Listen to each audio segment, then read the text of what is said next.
And so during your time at Intercom, you also transitioned from like an IC, just a rep selling deals, to a manager. And I'm curious what that transition was like at a personal level. Like, how did you get yourself ready to be a sales manager?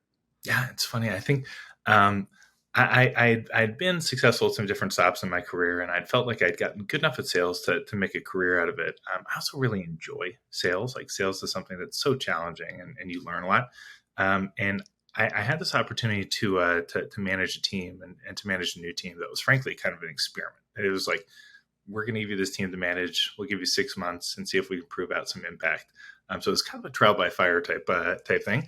Um, and what I was really excited to learn was, one, I liked it. And two, I think it's something that I've gotten better at over time. I think the challenges of going and being successful as an individual contributor and then moving into management, or you kind of like early on, I fell into the trap of trying to be like the super rep and having like the answer to everything, where in reality, just because you have a manager title or a leadership title, it doesn't mean that you know everything. So knowing when to sort of like phone a friend, knowing when to go into collaborative, and knowing when to, the hardest thing I think for new managers, and was certainly the case for me, was when to allow somebody to learn through failure. I think that the guidance that one of my mentors told me early on was, when something's too big to let somebody fail, that's when you have to intervene. And when you can actually like let somebody learn through failure, it can be super, super powerful.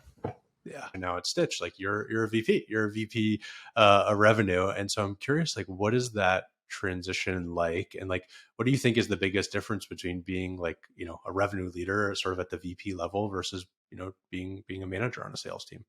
Um, I think that at each stop, and I've just been really lucky to work at great companies who've been funded by great VCs, and I get to work with really smart people. At each stop, the key is really trying to figure out, what is your special sauce that you bring to the table? What is your superpower? And how does that tie into something that is important to the company right now? And I think with each kind of place that I've worked, I've developed a different skill set. At Box, for me, it was really learning kind of the enterprise sales, but at Intercom is really trying to figure out like, hey, for an early product led growth company, how do you build a go to market team? How do you build a sales team that is truly complementary and not cannibalizing self serve?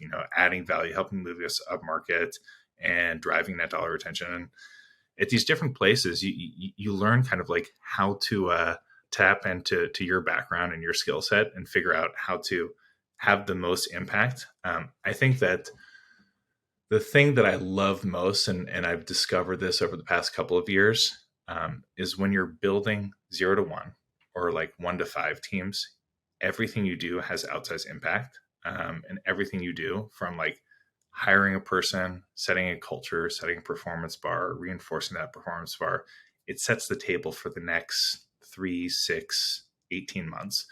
I think that it's a combination of, the scrappiness and just kind of figuring out how to get things done, doing things that don't scale, but also just trying to look around the corner and think, if I am setting this performance bar now and we're anchored at this level, is this going to be something that helps us, 18 months from now? Is this the right kind of standard to set today? That's something I'm always thinking about and always trying to figure out, how can we make sure that we're setting ourselves up for a better next 12, 24 months.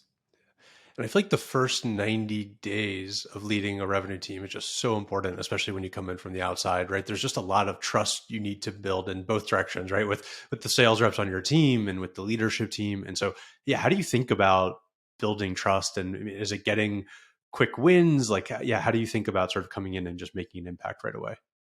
It's definitely evolved over time. I think that a failure mode that you see sometimes, and I've fallen into in the past, is you want to come in and just hit the ball out of the park right away. And sometimes you can be like more prescriptive than really trying to understand kind of what are the problems that we're facing today, how the different teams interact. If we take like I use a systems thinking kind of approach to this, what are some of the functions and dysfunctions that we really want to lean into over the next quarter or quarters?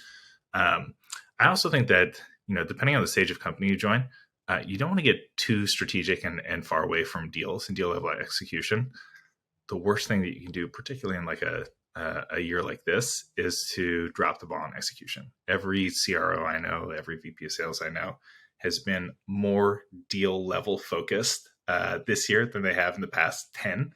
And I think that's because there's a real opportunity cost. Pipeline is hard won today. And so like it's sort of like trying to balance the organization's priorities and your kind of a strengths and skill sets at the time, but also just knowing kind of what's going to be most important and trying to be that chameleon. So for me right now, I'm toggling a little bit further back into deals, making sure that of the pipeline that we have, that we're executing as best as we can, and constantly learning what plays work, what don't. And I think that's more of a broadly shared trend.